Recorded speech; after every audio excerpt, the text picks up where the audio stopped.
마가복음 5장 35절부터 43절까지 말씀 통해서 두려워하지 말고 믿기만 하라, 두려워하지 말고 믿기만 하라라는 제목으로 말씀 함께 나눕니다. 1992년 가을에 저는 군대 영장을 받았습니다. 군대 영장을 받았을 때 저는 두려움보다는 기대감이 컸습니다. 어릴 때 육군사관학교에 진학하는 것이 꿈이었던 터라 군입대는 저에게 긍정적인 기대감으로 다가왔습니다. 그러나 입대 첫날 이 긍정적인 기대감은 모두 걱정으로 바뀌었습니다. 입대 첫날 전투화를 받았을 때 저는 아무 생각 없이 전투화 끈을 맸습니다. 그러나 조교가 내무실에 들어오자마자 전투화 끈 맨 것을 보고 야단을 쳤습니다. 이유는 전투화 끈을 매는 법이 틀렸기 때문입니다. 이 전투화 끈을 지그재그로 맬 때에는 안쪽 끈은 밑으로, 바깥쪽 끈은 위로 가게 해야 했습니다. 그걸 알 리 없던 저는 방향 상관없이 제가 원하는 대로 아무렇게나 맨 것입니다. 군대에서 21살에 신발끈 때문에 욕먹을 줄은 꿈에도 생각하지 못했습니다. 군대는 모든 것을 처음부터 새로 배워야 했습니다. 옷 입는 방법, 소변기와 대변기를 사용하는 방법, 청소하는 법, 심지어 밥 먹는 법과 속어 앉는 법까지 마치 제가 어린아이가 된 것처럼 모든 것을 새로 배워야 했습니다. 그러다 보니 군대에 대한 긍정적인 기대감은 불안과 염려로 바뀌었습니다. 지금 하고 있는 나의 행동이 맞는 것인지 틀린 것인지 가늠할 수 없었기 때문입니다. 그런데 같은 내무실에서 유독 한 훈련병만 여유 있게 행동했습니다. 그 친구는 모든 게 빨랐습니다. 관물대 정리, 전투화 손질, 전투복에 인식표를 다는 것, 모든 게 능수능란했습니다. 마치 그 친구는 다음에 해야 할 것이 무엇인지 아는 것처럼, 마치 한번 경험을 해본 사람처럼 모든 행동이 여유로웠습니다. 알고 보니 그 친구는 훈련소가 처음이 아니었습니다. 그 친구는 특전사의 지원에 훈련을 받다가 부상을 당했고, 그래서 특전사에서 퇴소해 사병으로 다시 입대한 것입니다. 그 친구는 훈련소에서 어떻게 행동하고 무엇을 해야 하는지 이미 다 알고 있었습니다. 군대에 관해 많은 것을 알고 있었기에 그 친구는 다른 사람들이 불안해할 때 혼자 여유 있었습니다. 인간의 기본 감정 중 하나인 이 불안은 몰라서 생기는 감정입니다. 입대한 훈련병이 불안해하는 이유도 낯선 환경 때문이 아니라 군대에 대해서 잘 모르기 때문입니다. 몰라서 불안한 것이지 환경이나 상황 때문에 불안한 것은 아닙니다. 두려움도 마찬가지지요. 두려움이란 감정도 환경이나 상황이 만드는 게 아닙니다. 새로운 환경에 대한 정보나 지식이 없을 때 그때 사람들은 두려워합니다. 요즘에는 어르신들이 식당에 가는 것도 두려워하십니다. 새로 도입된 키오스크라는 기계를 어떻게 사용하는지 몰라서 그래서 생기는 두려움입니다. 첫 애를 낳으면 부모는 기쁘기도 하지만 두렵기도 합니다. 자녀를 어떻게 키워야 할지 모르는 데서 오는 두려움입니다. 새로운 학교나 새로운 직장에 가는 것도 두려움이고 새로운 업무를 맡거나 새로운 지역으로 이사하는 일도 두려울 때가 있습니다. 상황 때문에 생기는 두려움이 아니라 정보나 지식이 없어서 생기는 두려움, 곧 모르는 데서 오는 이 무지에서 오는 두려움입니다. 영적인 부분에서도 마찬가지입니다. 우리는 신앙생활을 하면서도 두려움을 느낄 때가 많지 않습니까? 그러나 가만히 생각해 보면 그 두려움들은 상황이 절망적이어서 생긴 두려움이 아닙니다. 하나님의 능력을 알지 못해서 생기는 두려움인 경우가 많습니다. 출애굽한 이스라엘 백성들은 홍해바다 앞에서 두려워 떨며 하나님께 불평했습니다. 앞에는 바다가 가로막고 있었고 뒤에는 애굽 군대의 추격이 있었으니 이 상황은 이스라엘 백성들이 충분히 두려워할 만한 상황이었습니다. 그러나 백성들의 두려움은 상황 때문에 생긴 게 아니었습니다. 하나님이 어떤 분인지 몰라서 생긴 두려움, 하나님에 관한 무지가 만든 두려움이었습니다. 다른 사람들이 두려워할 때 모세는 두려워하지 않았습니다. 모세가 이렇게 말했습니다. 너희는 두려워하지 말고 가만히 있어서 여호와께서 오늘 너희를 위하여 행하시는 구원을 보라. 여호와께서 너희를 위하여 싸우시리라 라고 모세는 이야기했습니다. 모세는 하나님의 능력이라면 앞뒤가 막힌 절망적인 상황에서도 능히 자신을 구원해 주실 것을 알았습니다. 다른 사람이 두려워할 때 모세가 두려워하지 않았던 이유는 모세는 하나님이 어떤 분이신지, 하나님의 능력이 얼마나 큰지 알고 있었기 때문입니다. 상황이 두려움을 만들지 않습니다. 하나님의 능력에 대한 무지가 두려움을 만듭니다. 상황이 우리를 절망하게 하는 게 아니라 하나님을 모르는 무지가 우리를 절망스럽게 만듭니다. 그래서 하나님의 능력을 아는 사람은 어떤 상황에서도 쉽게 두려워하거나 절망하지 않습니다. 하나님께서 자신을 절망적인 상황에서 능히 구원해 주실 것을 믿기 때문입니다. 그러나 하나님의 능력을 모르는 사람은 작은 문제 앞에서도 쉽게 좌절합니다. 상황만 보고 모든 게 끝났다고 생각하기 때문입니다. 그래서 우리는 상황만 보고 쉽게 낙심하지 말아야 합니다. 상황은 가망없어 보여도 하나님께서 일하시면 상황은 달라질 수 있습니다. 그러니 상황이 불리하게 돌아가고 환경이 절망스럽게 흘러가도 절대 두려워하지 말아야 합니다. 하나님은 능히 모든 것을 바꾸실 수 있는 하나님이십니다. 오늘 본문을 보니 회당장 야이로가 절망적인 상황에 놓였습니다. 야이로는 자신의 12살 먹은 병든 딸을 고치기 위해 예수님을 모시고 가는 중이었습니다. 그러나 지난 주일에 살펴보았듯이 예수님께서는 한시가 급한 상황에 혈루증 앓던 여인을 만나 치료하시고 대화하시며 시간을 지체하셨습니다. 야이로는 마음이 급했습니다. 밀려드는 군중들로 인해 길이 혼잡해 빠르게 이동할 수 없었습니다. 그런데 설상가상으로 예수님께서 혈루증 앓던 여인과 대화하시며 세워라 내워라고 계셨습니다. 야이로 입장에서는 화가 날 법도 합니다. 혈루증 여인의 질병은 12년 동안 앓아온 만성 질병이었습니다. 지금 당장 치료하지 않아도 죽는 병이 아니었습니다. 그러나 야이로의 딸은 지금 당장 치료하지 않으면 죽을 수 있는 급성 질병이었습니다. 혈루증 앓던 여인보다 야이로의 문제가 훨씬 더 시급했습니다. 그런데 예수님은 이런 야이로의 마음도 모르시고 혈루증 여인과 계속 대화하셨습니다. 오늘 본문 35절에 보니 아직 예수께서 말씀하실 때에 라고 기록되어 있지요. 예수님은 여인과 계속 대화 중이셨습니다. 이때 야이로의 집에서 사람들이 와서 절망적인 말을 합니다. 당신의 딸이 죽었나이다. 야이로가 예수님을 모시러 왔을 때만 해도 살아있던 딸이 시간을 지체하는 동안 죽고 말았습니다. 야이로는 절망스러웠을 것입니다. 딸이 살아있었다면 회복될 수 있는 신라 같은 희망이라도 붙들었을 텐데, 그러나 딸이 죽었으니 이제는 어떤 기대도 소망도 바랄 수 없는 모든 게 끝나버린 상황이었습니다. 그래서 사람들도 말하기를 어찌하여 선생을 더 괴롭게 하나이까 라고 말했습니다. 딸이 죽었으니 이제 예수님을 귀찮게 하지 말고 예수님을 보내드리라는 뜻이었습니다. 그런데 예수님께서는 두려워하지 말고 믿기만 하라고 말씀하셨습니다. 두려워하지 말고 믿기만 하라. 여기서 두려워하지 말라는 단어의 의미는 염려하지 말라는 뜻입니다. 염려라는 단어를 좀 더 구체적으로 설명하면 염려란 일어나지도 않은 무서운 일을 상상해서 걱정하는 것을 뜻합니다. 그러니까 예수님께서 두려워하지 말라고 하신 말씀은 아직 일어나지 않은 일을 마치 일어난 것처럼 상상해서 걱정하지 말라는 말씀입니다. 그런데 예수님의 말씀은 상황과 맞지 않은 생뚱맞은 말씀 같습니다. 딸이 죽었습니다.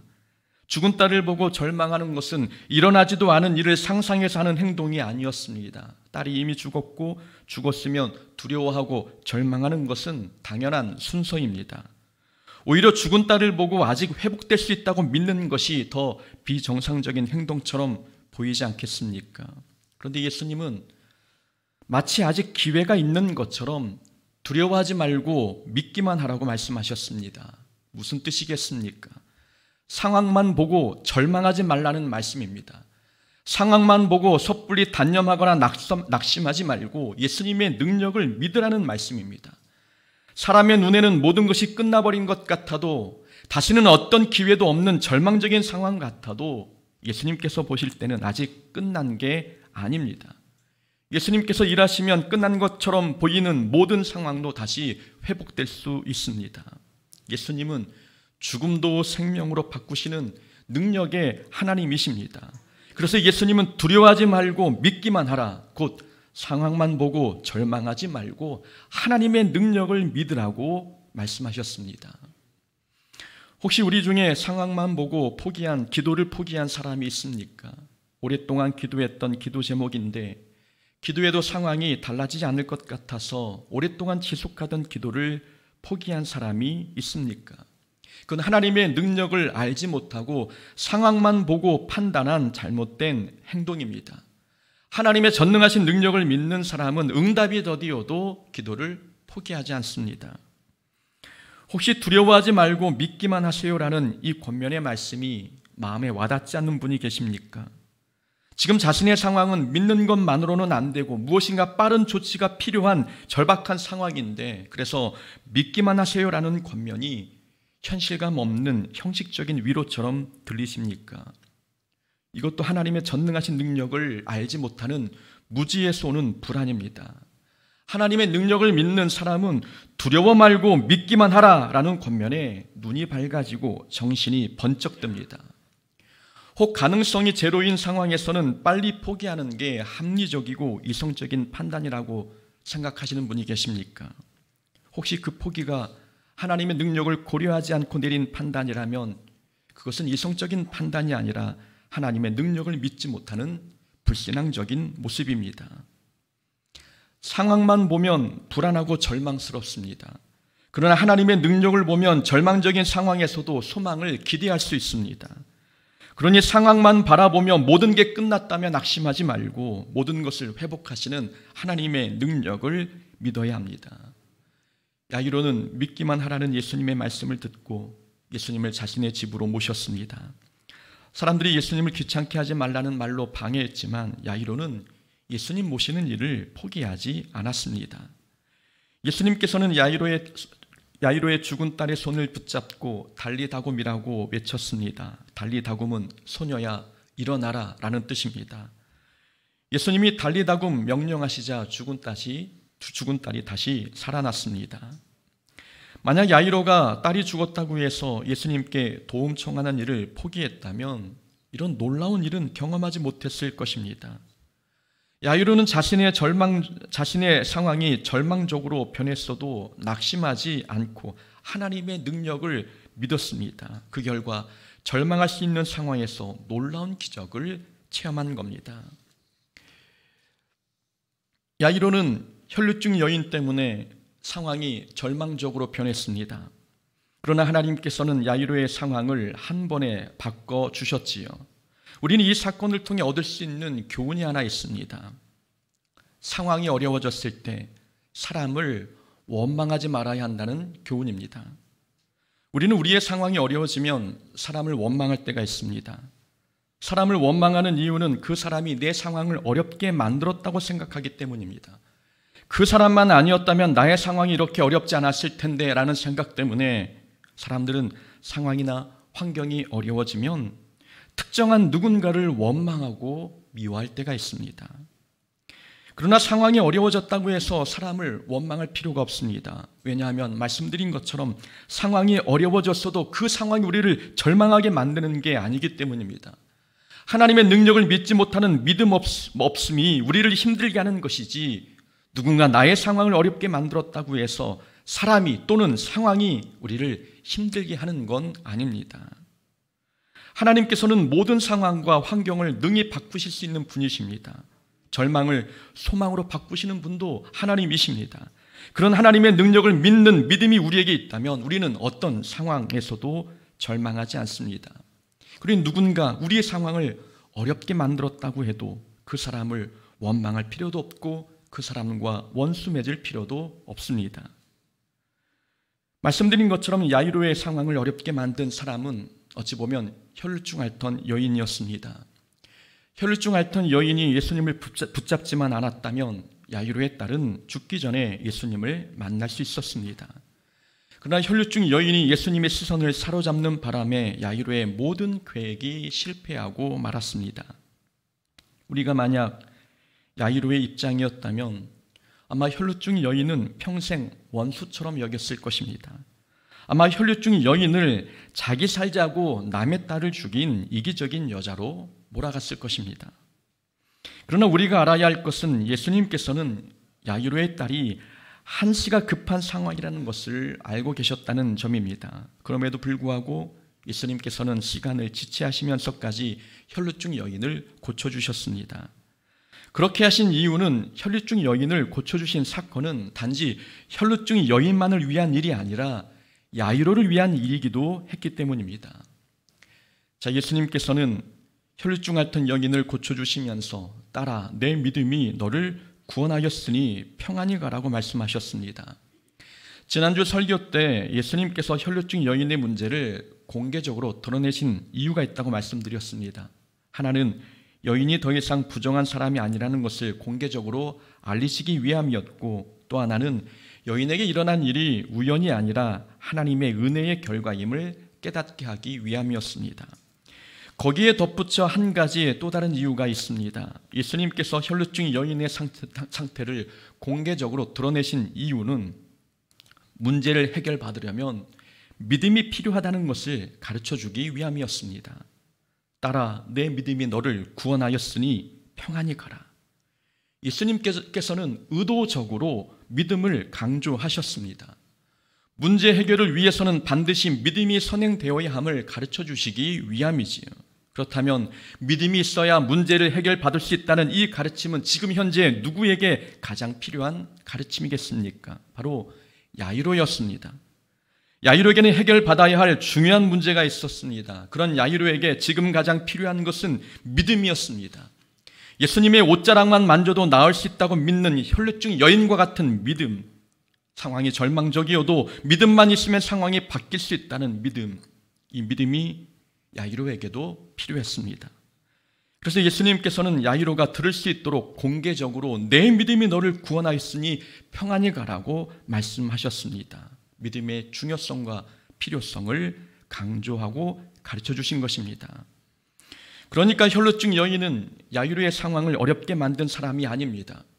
혈루증 여인은 오히려 야이로에게 믿음의 확신을 심어주는 도구 역할을 하는 사람이었습니다. 그러니 야이로는 자신의 상황이 어려워졌다고 해서 혈루증 앓던 여인을 미워할 이유도 원망할 필요도 없었습니다. 성경 속 믿음의 조상들은 상황이 어려워졌을 때 사람들을 미워하지 않았습니다. 요셉은 자신의 인생을 어렵게 만든 형들을 미워하지 않았습니다. 형들이 요셉을 노예로 팔지 않았다면 요셉의 인생은 그렇게 꼬이지 않았을 것입니다. 그럼에도 요셉은 자기의 상황을 어렵게 만든 형들을 원망하지 않았습니다. 다윗도 자신의 상황을 어렵게 만든 사울 왕을 미워하지 않았습니다. 또한 다윗은 반역으로 왕의 자리를 빼앗은 압살롬도 원망하지 않았습니다. 그 사람들 때문에 자신의 상황이 힘들게 흘러갔어도 사람을 원망하거나 복수하려 하지 않았습니다. 그렇게 행동한 이유는 사람 때문에 상황이 어려워졌어도 모든 상황을 바로잡으시는 하나님을 믿었기 때문입니다. 모든 고난과 모든 상황에서 놀랄 만큼 완벽한 하나님의 계획이 있었음을 믿음의 조상들은 보았습니다. 악한 사람이 아무리 상황을 어렵게 만들어도 하나님께서는 그것마저 합력하여 선을 이루어 주셨습니다. 그래서 믿음의 사람들은 상황이 어렵게 흘러가도 사람을 원망하지 않습니다. 신기한 것은 나를 향한 하나님의 오묘한 섭리를 깨달으면 사람이 원망스럽지 않다는 것입니다. 누군가 나의 상황을 어렵게 만들었어도 나를 향한 하나님의 계획을 깨달으면 그 사람이 용서가 됩니다. 사람은 절대 하나님의 계획 안에 있는 우리의 삶을 회방할 수 없습니다. 누군가 나의 상황을 어렵게 만들어도 나를 향한 하나님의 계획은 실패하지 않는다는 말씀입니다. 그러니 상황이 어려워졌다고 해서 사람을 원망하지 말아야 합니다. 야이로의 딸이 죽자 사람들은 더 이상 예수님을 괴롭히지 말라고 했습니다. 사람들은 딸이 죽었으니 예수님께 도움을 청해도 소용없다고 생각한 것입니다. 그러나 예수님께서는 두려워하지 말고 믿기만 하라고 말씀하셨습니다. 딸이 죽은 지금이야말로 포기할 때가 아니라 더 믿어야 할 때라는 말씀입니다. 우린 여기서 깨닫는 교훈이 있지요. 가능성이 제로일 때는 포기할 때가 아니라 더 믿어야 할 때라는 말씀입니다. 딸이 죽었다는 것은 딸이 일어날 가능성이 제로라는 뜻입니다. 회복의 가능성이 제로일 때 사람들은 둘 중 하나의 반응을 보입니다. 어떤 사람은 모든 가능성이 사라졌으니 포기하고 절망합니다. 그러나 어떤 사람은 가능성이 사라졌으니 지금이야말로 하나님을 믿어야 할 때라며 더욱 믿음을 붙듭니다. 가능성이 남아있을 때만 믿는 건 진짜 믿음이 아닙니다. 진짜 믿음이란 가능성이 완전히 사라졌을 때도 믿는 것입니다. 그러나 안타깝게도 많은 사람들은 정작 믿어야 할 때 믿지 않고 절망합니다. 죽었을 때가 더 믿어야 할 때인데 죽었으면 믿어도 소용없다고 포기합니다. 믿음은 모든 가능성이 사라졌을 때 비로소 그 위력을 발휘하는데도 말입니다. 우리가 기억해야 할 것은 하나님은 모든 가능성이 사라졌을 때 비로소 일하신다는 점입니다. 하나님은 모든 회복의 가능성이 사라져서 우리가 할 수 있는 게 아무것도 없을 때 그때 하나님은 일하십니다. 그러니 가능성이 제로일 때 포기하는 것은 어리석은 모습입니다. 가능성이 제로일 때 그때가 더 믿어야 할 때입니다. 아브라함은 100세 때 이삭을 낳았습니다. 이때 아브라함의 아내 사라는 생산 능력이 사라진 여성으로서 죽은 몸이었습니다. 그러니까 아브라함이 100세 때 이삭을 낳는다는 것은 불가능한 일이었습니다. 그러나 하나님께서는 잉태가 불가능한 사라를 통해 이삭을 낳게 하셔서 후손을 별과 같이 많게 하시겠다는 약속을 지키셨습니다. 히브리서에서 이 사건을 이렇게 기록했습니다. 믿음으로 사라 자신도 나이가 많아 단산하였으나 잉태할 수 있는 힘을 얻었으니 이는 약속하신 일을 미쁘신 줄 알았습니다. 미쁘신 줄 알았습니다. 히브리서는 사라의 믿음을 칭찬하고 있습니다. 사라의 믿음을 칭찬한 이유는 잉태의 가능성이 제로였을 때 그때 사라는 포기하지 않고 하나님은 약속에 신실하신 분이심을 더 믿었기 때문입니다. 로마서에서도 아브라함의 믿음을 이렇게 평가합니다. 아브라함이 바랄 수 없는 중에 바라고 믿었으니. 바랄 수 없는 중에 바라고 믿었다는 말씀은 아브라함이 불가능한 것을 바라고 믿었다는 뜻입니다. 아브라함도 자녀를 낳을 수 없는 불가능한 상황에서도 끝까지 믿음을 포기하지 않은 것입니다. 아브라함과 사라가 불가능한 상황에서도 믿음을 포기하지 않았던 이유, 그것은 하나님은 모든 상황이 제로일 때 그때 비로소 일하시는 분임을 믿어 의심치 않았기 때문입니다. 사람은 가능성이 제로이면 그때는 이미 늦었다고 생각합니다. 그래서 가능성이 제로일 때 사람들은 쉽게 포기해 버립니다. 그러나 상황이 최악으로 흘러 회복 가능성이 제로일 때 그때도 하나님께서 일하시기에는 늦은 때가 아닙니다. 죽은 자를 살리시는 능력의 하나님께는 늦은 때란 존재하지 않기 때문입니다. 하나님께서는 나일강에 버려진 모세를 극적으로 건지셔서 바로의 궁에서 자라게 하셨습니다. 모세의 부모가 모세를 3개월 동안 숨어서 키웠지만 더 이상 숨어서 키울 방법이 없어서 나일강에 버렸는데 하나님께서는 기가 막힌 방법으로 일하셨습니다. 하나님께서는 깊은 지하 감옥에 갇힌 요셉을 극적으로 건져내셔서 애굽의 총리 대신이 되게 하셨습니다. 요셉이 보디발이나 술 맡은 관원장에게 억울함을 호소하며 도움을 청했지만 아무도 돕지 않았습니다. 요셉이 더 이상 도움을 청할 방법이 없다고 생각할 때 그때 하나님께서는 놀라운 방법으로 일하셨습니다.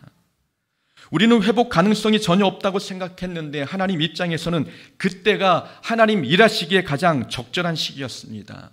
이렇게 하나님께서는 모든 가능성이 제로일 때 그때 일하십니다. 그러니 가능성이 제로일 때는 포기할 때가 아니라 더 믿어야 할 때입니다. 기도를 중단할 때가 아니라 더 기도할 때라는 말씀입니다.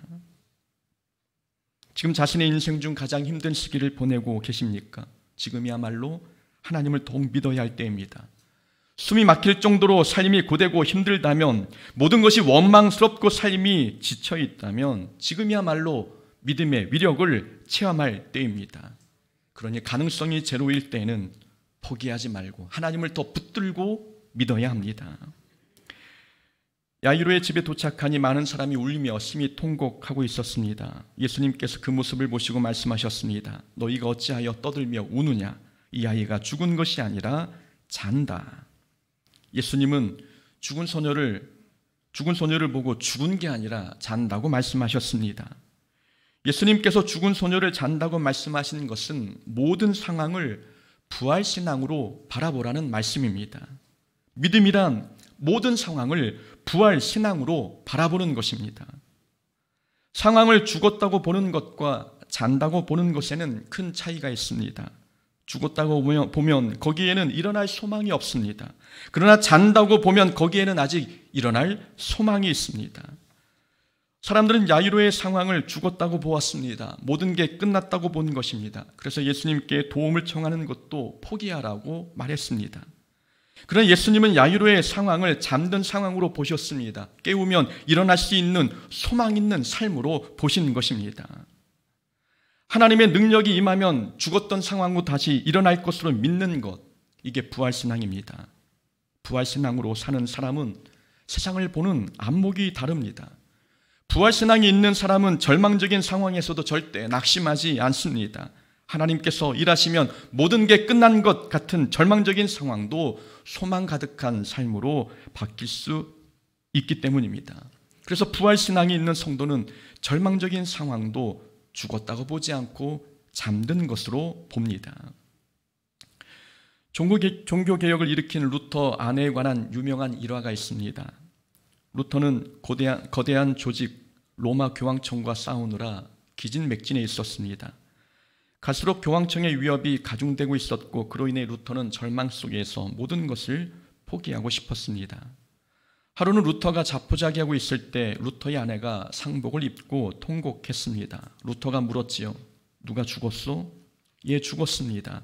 하나님이 돌아가셨습니다. 아니 무슨 잠꼬대 같은 소리를 하는 거요? 루터의 아내가 대답합니다. 하나님이 돌아가시지 않고 살아계신다면 오늘 당신이 이렇게 맥없이 앉아있을 리가 없지 않습니까? 당신의 모습을 보니 하나님이 돌아가신 게 틀림없습니다. 루터의 아내는 하나님이 죽지 않는 한 우리의 상황도 절대 죽지 않는다는 걸 가르쳐 준 것입니다. 우리도 삶을 살아가면서 앞이 깜깜할 정도로 절망적인 상황을 만날 때가 있습니다. 절망적일 때는 사람을 만나도 기쁘지 않고 TV를 봐도 멍하니 앉아있기만 할 때가 많습니다. 이럴 때는 거리에서 웃고 있는 사람을 보면 이상하게 마음이 더 외로워집니다. 나 혼자 불행한 세상에 사는 것 같아 기분이 우울해지는 것이지요. 그러나 이런 상황에서도 부활신앙이 있는 사람은 희망을 봅니다. 부활신앙이 있는 사람은 상황이 아무리 절망적이어도 좌절하거나 스스로 목숨을 끊지 않습니다. 예수님께서 달리 다굼이라고 말씀하시면 죽었던 상황이 다시 일어날 것을 믿기 때문입니다. 우리가 믿는 예수님은 죽음을 이기시고 부활하신 전능하신 하나님이십니다. 그래서 예수님에게 죽은 자를 살리는 일은 잠든 자를 깨우는 것만큼이나 간단한 일입니다. 그래서 부활신앙을 가진 성도는 절망적인 상황도 죽었다고 보지 않고 잠든 것으로 봅니다. 오늘 하나님께서 우리에게 두려워하지 말고 믿기만 하라 말씀하십니다. 지금은 포기할 때가 아니라 믿어야 할 때이고 지금은 울 때가 아니라 웃어야 할 때라는 말씀입니다. 하나님께서 살아계시는 한 모든 상황, 모든 인생에는 아직 기회가 있습니다. 그러니 상황만 보고 절망하지 말고 전능하신 하나님의 능력을 믿고 소망을 잃지 않는 하나님의 자녀가 되어야 합니다. 그런 믿음의 사람 되기를 주의 이름으로 축원합니다. 아멘.